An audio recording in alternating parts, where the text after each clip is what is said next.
there, this is Dr. Krista Burns, and I'm so excited to be coming at you today with a very special interview. We're actually in Milan, Italy, at the Forum of Excellence, a business seminar here in Milan. And I have the pleasure of speaking with the beautiful, fabulous Miss Crystal Dwyer Hansen. And Miss Crystal Dwyer Hansen is just, she has done so many incredible things. She's a wonderful womanpreneur and an inspiration to all of us. She's a lifestyle coach and wellness coach, and I'm going to let her tell you a little bit more about the things that she has done. Well, thank you, Krista. That was a wonderful introduction. I appreciate it. Like you said, I'm a lifestyle coach, wellness coach, certified in life coaching. Also, I'm certified with the American Board of Hypnotherapy in hypnotherapy. It's just a tool that I use. I also use emotional freedom technique, and I'm certified with the Chopra Center of Wellbeing in meditation and Ayurvedic. So I used to actually be in the real estate world, and I just found that I loved helping people, and that I could help people find a quick path to their resolution. So when I started my business, my coaching practice, I didn't have any clients. And that's where everybody starts, whether you're a chiropractor or whatever you're doing. So I think the most important thing to remember is don't think you're going to run out there and just get big. I think it's very important to remember that what matters is one patient at a time or one client at a time, and really doing an amazing job with each client, like really nurturing that client and treating them like they're very special, because each of those clients is going to become 10 and 20 and 100 clients. And I think sometimes when people start out, they just try to bust out and get big too fast, and that can kind of hurt you, because then you're not really focusing on the person that you're treating or working with. Would you agree? Absolutely. And speaking more about that more specifically, what are some specific steps that you could take when you first start a business in the healthcare industry?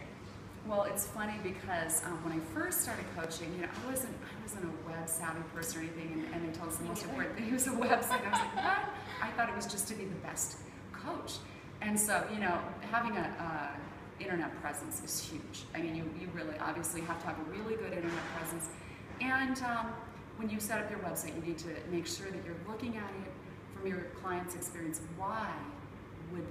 What is it about this experience when they come to the website, you're only going to get a few seconds? Why do you seem different? Why is this going to pull them in faster, and keep them locked into what you do that's special? So think of those things and really try to communicate them quickly in your website, and at least open the door. Find ways to open that door.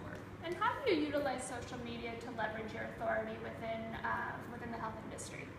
I think the most important thing is when people kind of have authenticity detectors with social media. So if you just throw out a bunch of things that are really generic, you won't do as well as if you're authentically responding to people and having that caring voice. It takes more time, and sometimes you can have an assistant or somebody who really understands your business and can help you with it. But the responses have to be really genuine, authentic. Your posts have to be really, same thing, very much about you, your unique way of doing things, whatever that is. And how much would you say that your personality plays into, say, marketing your brand through healthcare? Oh, I think your personality is huge, because people connect to people, and there have been a lot of studies about the Likeability Factor. People have to like you to want to do business with you. It doesn't matter. If you're the greatest physician or greatest practitioner in the world, if you don't have that likability factor, if you can't connect to people from the heart, then it's very difficult to build and grow your practice. So I think that's the most important thing. Absolutely. And Crystal, you're at a very high level of success currently, but I'm sure you didn't start off that way. What were some struggles that you came across along the way to get you to where you're at today? And how did you overcome those? Leveraging myself. I think that's always the most difficult thing when you're a practitioner. There's only one of you, So as you start expanding, you do have to find people that you can trust and work with, but make sure, you might go through a few people before you get someone who shares that same vision and same heart for what you do, so that you can duplicate yourself a little bit, and have more clients and make sure the satisfaction level stays high. Yeah. And what are some specific strategies for building good teamwork among your employees or among your assistants? I think regularly communicating with your teammates and your staff or whoever they are. Don't just assume that they can read your mind and what you expect. And we all do that. We get busy sometimes. The best thing is, like, Mark and I try to do this, my husband and I. We sit down with our teammates and we tell them, once a week, everything we're doing, because, even though their job is over here or over here, we want them to know where our heart is and the whole circle of our influence. And then we invite them. We want their feedback. We want their questions. We want them to treat it like it's their business too. Yeah, and so the more you engage, the better you'll do that. That's incredible. And actually, Mark Victor Hansen, her husband, today was speaking in Milan and was talking about the concept of being an entrepreneur, encouraging your team to be entrepreneurs within your business to help leverage their presence within the business. And I found that very intriguing as well. Yeah, very important concept, because I think people get so much more satisfaction when any of us treat it like it's our own baby, like this is something we're passionate. And if you do that, if you approach that, if you're working for someone else and you take that approach, eventually you might start your own business. But if you just show up to do a job, it doesn't have any meaning. And Crystal, what was your light bulb moment that took you from real estate into healthcare? I just found myself, as I was selling homes and properties, people would open up to me so much personally. And I'd start talking to them and helping them with their issues. I don't know why they trusted me so much, but sometimes they'd be like, can you write that down for me? I don't know how to do what you just said, or I don't know how to say what you just told me. And so I was doing like little life plans and things for people, and I loved it. It's really my zone. Like, I feel like when I'm with someone, I can sort of see through their pain, and I can see like a very clear pathway to helping them resolve it. And it doesn't ever involve hurting someone else or dismissing someone else. It's all about changing something inside. That's incredible. The inside-out transformations are just what makes it all worth it. Yep, that's all it works, right? Yeah. And so where do you see the future of healthcare going? In terms of wellness and preventative healthcare, which we're so interested in, where do you see the future of that? I think it's becoming bigger and bigger. I think Europe has always been a little more open to alternative therapies. It's really nice for us in the United States now, because we're starting to get more of that integrative medicine. I think it's coming to that. I think it's going to get bigger and bigger all the time, because chemical management of illness just doesn't work, and it really isn't speaking to the whole person. So I think it'll become much more wholeness oriented in the future. It's just going to get bigger and bigger, which is exciting for us, right? Absolutely. Yeah. And with that, and speaking in terms of the future, a lot of doctors are going in the way of digitization. Yes. So one-to-many. What's a way, as a wellness and lifestyle coach, that you can help more people via online presence and online business? It's really an important question, because it's that whole thing. How do you leverage yourself and your skills and your talents so you can reach more people? Exactly. And so what I did as a life coach and hypnotherapist, I created some of the typical, there are some universal problems that people have.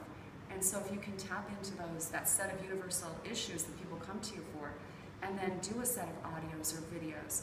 In my case, it was, hypnotherapy for anxiety, depression, weight loss issues, starting over. Yeah. Those are all things that are going to happen to everybody throughout a lifetime many times. And in the case of, chiropractors, practitioners, there are certain injuries or certain ways that you take care of yourself that are pretty universal, that would be so beneficial for everyone to know and everybody to have, right? That set of videos or audios, and then update them and personalize them and just things like that. Can you tell us a little bit more specifically about the programs that you do, as well as your websites? Yes, well, I have a bunch of different audio programs. So, for just self-improvement, anxiety, depression, like I was saying, weight loss. But one of the things that I specifically started focusing on all those things. My general work is at crystalvisionlife.com, so you can find all of those there. And we'll link to that too with this interview as well. Yeah. So you can find all those there. But I was really particularly interested in the weight issue because in the United States it's a serious problem. Yes. We spend like $63 billion on diets and weight loss, and people are heavier than ever. Diabetes is off the charts, and obesity and weight issues are related to every major disease, including cancer. So I thought this is really an important issue. So I created a company called skinnylife.com, and it's all an online digital program. It includes hypnotherapy, coaching, lots of tips and tricks on just quick burns and moves. The problem with so many people is they don't have time. You know, they can't do an hour or 2 hours a day. Their lives are so full already. So I show them, if you have 10 minutes, break it down, let's do this, some power moves, and just eating right, understanding how your body works.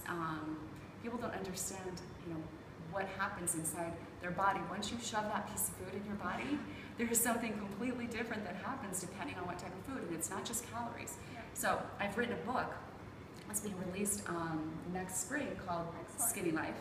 So watch for that. And I'm really excited about this book because it really tells the whole story, but the program is just very supportive. And the most important thing about the Skinny Life program is that it gets past all the self-sabotage. Yes. Because most of what I was seeing with my clients is, they know they're supposed to eat right, they know they're supposed to exercise. Why don't they do it? Yeah. Why don't we do what's right for us? Why don't we love ourselves enough? Why don't we honor ourselves enough to do what's right for us? So yes. It's a really powerful program that way. People are having amazing results with it. That's incredible. Yeah. And I can say through my experience with bodybuilding that I like to say that bodybuilding competitions are about 90% mental, 10% physical. Because if you can take your mind there, you can get yourself to the gym and you can get those results that you're looking for. I love that. I love that you're saying that because it's so true. And I say you can't have a skinny body until you have a skinny mind. And so everything starts with the mind. The 3 components of Skinny Life are mind first, then eat, then move. Mind, eat, move. And I don't ever say diet. Diet's a bad word. Diets don't work. So it's just about... And they have an expiration date. It's Exactly. Yes, and people plan around events in their life. They go on a diet, and then they just gain the weight back. Yeah. Instead of understanding that it's a journey, it's a lifestyle to support your best health, honor yourself, honor this body. It's the only one you're going to get.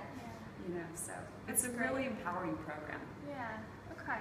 Well, let's move into the lightning round. I'm going to ask you a couple of quick questions. Just let me know the first thing that comes to your mind, okay? Okay.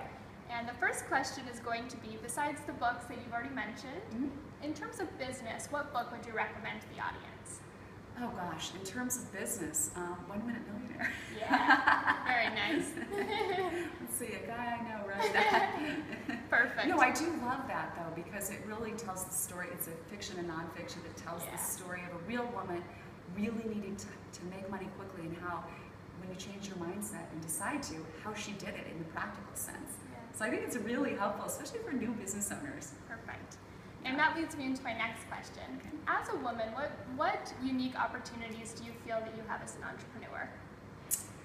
I love, I know some women feel like it's difficult for women, and it has been. I mean, I think we've had a longer climb to get where we are, but I love that we can bring so much to the table in terms of intuitively understanding our clients and intuitively understanding a lot of things. Women are very intuitive and kind of bring that nurturing side, but women can also be very, very strong. Absolutely. And decisive. So I think it's a good thing we have going on, right? Yes, absolutely. And Crystal, what's the best advice you've ever heard? The best advice. Put you on the spot a little bit. Yeah. The best advice I've ever heard.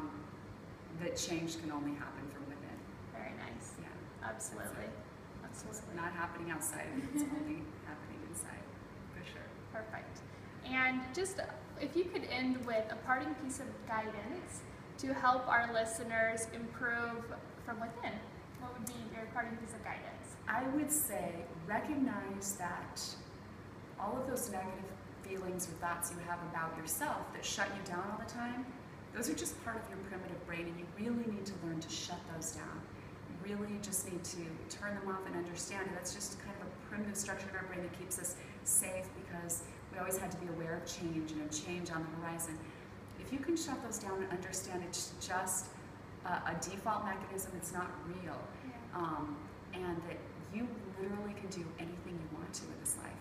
You have, I mean, as a human being, as a woman, you can do, and a man too, but we can do anything we want. And so quiet those negative voices and just determine that this is what I want, this is who I am, and I'm going to keep going until I get there. Absolutely. No matter how long it takes. Crystal, I can't thank you enough for your time today. Oh, you're so welcome. If you could just tell us, where can we connect with you on Facebook, Twitter, your website? Right, so Facebook on Crystal Dwyer Hansen, Hansen, Crystal, Crystal, and Dwyer is Dwyer, and then Hansen, Hansen. And join my fan page. I'd love to hear from you. You can go to crystalvisionlife.com. That's my regular website. And then the weight loss website that I've created recently is skinnylife.com. Skinnylife.com. So love to see you there. And thank you, Krista. It's been a pleasure to be here. Thank you, Crystal. We appreciate it. It's an honor. Thank you.